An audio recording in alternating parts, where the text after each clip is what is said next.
Hey folks, it is time for your Austin real estate market, end of quarter two, 2022. We're going to unpack some interesting information. We've seen a lot of changes in the real estate market yet again in the last couple of months and wanted to talk about a number of things.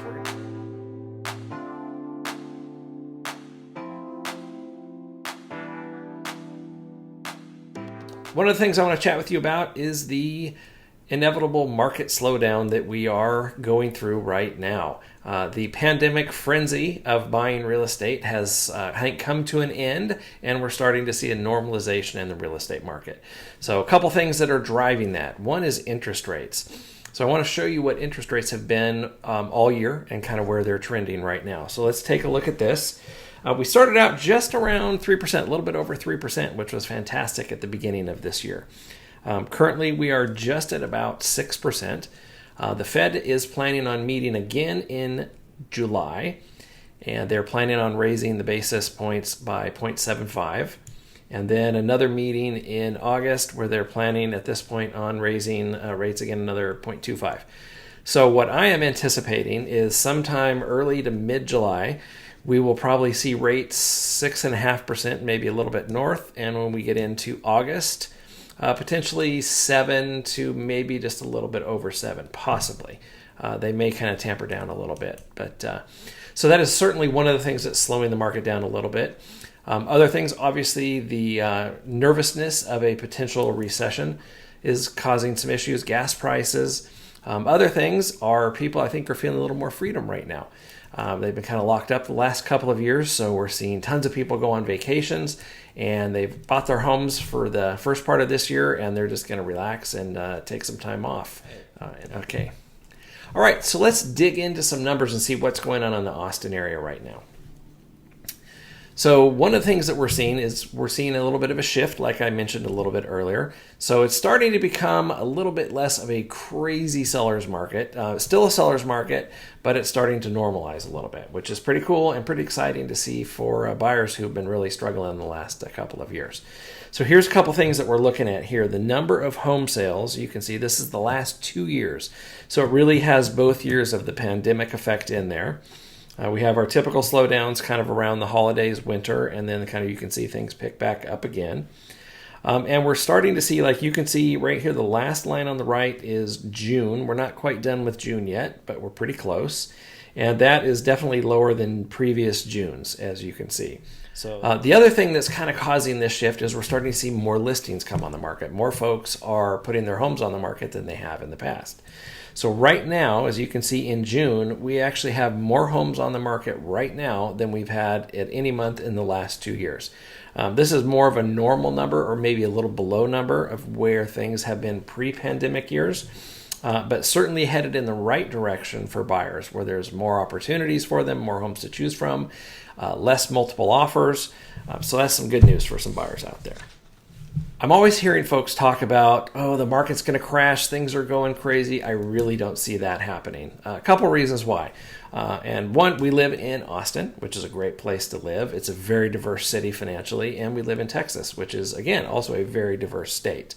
One of the reasons I live in Texas is for the exact reason. Texas recovers from recessions. Recessions are going to happen. That's just a normal historical fact.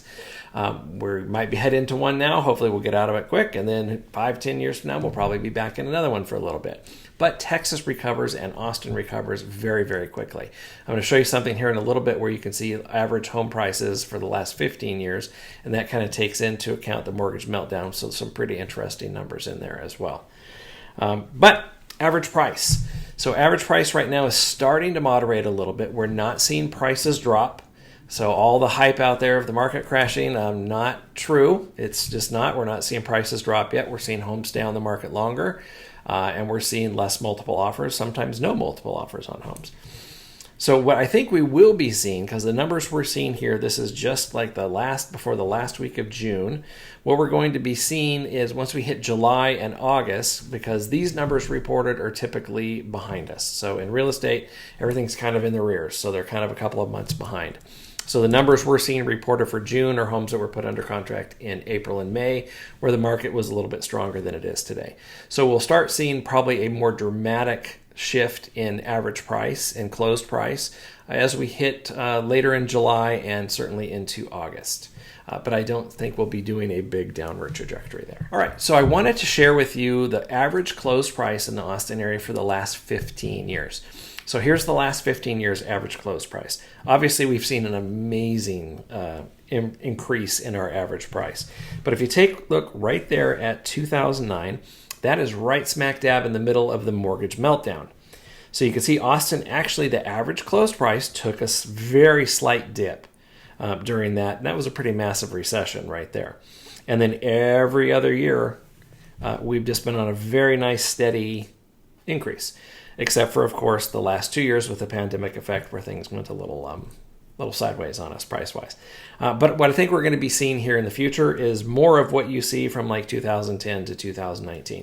Just very nice, steady eddy, 3, 5, 6% average price increase each year instead of these massive 20 and 30% price increases. So more great news for buyers right now. It is actually a good time to buy, and we'll talk about that here in just a second. So if you're a buyer, the downside right now is you have higher interest rates. Interest rates are 3% higher than they were 6 months ago. They're probably going to go a little bit higher over the next couple of months. Then we'll probably see them kind of settle down a little bit and stay pretty consistent, and then hopefully start to drop off as we get in the end of this year and the beginning of next. Now, odds are we're not going to see a dramatic drop in the next year or two down to 3% again. So the thing to keep in mind, I mean, right now at 6%, interest rates are probably as low as they're going to be, or pretty darn close to as low as they're going to be for a while. So a great time to buy. Prices should still continue to go up a little bit. So if you buy now, you're going to be buying at a lower price than the house would be a year from now or 2 years from now. So that's kind of the upside of buying. When rates do start to drop, refinancing is always a fantastic option. And if buyers have the means, if you could make one extra mortgage payment a month, basically that wipes out the extra interest that you're paying right there. And you'd be paying your loan off early and won't be paying any more money in the long run. Now for sellers. Interesting stuff for sellers. Sellers have had a pretty good couple of years, and what we've been seeing sellers do is they can just put the house on the market. A lot of folks are just like, whatever, people are going to buy, who cares? And for the most part, they were right. I've had folks where I've been talking to them over the last couple of years, and it's like, if you have a house that has some real issues, now is the time to sell. Well, that has now passed. That's behind us. So if you have a house to sell, it's a product that you want to sell. You want to put the best foot forward. So the house really needs to look nice. What buyers are looking for right now is a beautiful home. I think a great analogy is like a cupcake. If you ever watch like Cupcake Wars on TV, anything like that, you see an absolutely gorgeous cupcake that is flawless and picture perfect. That's what people want. People want a beautiful property that they can move in and do nothing about.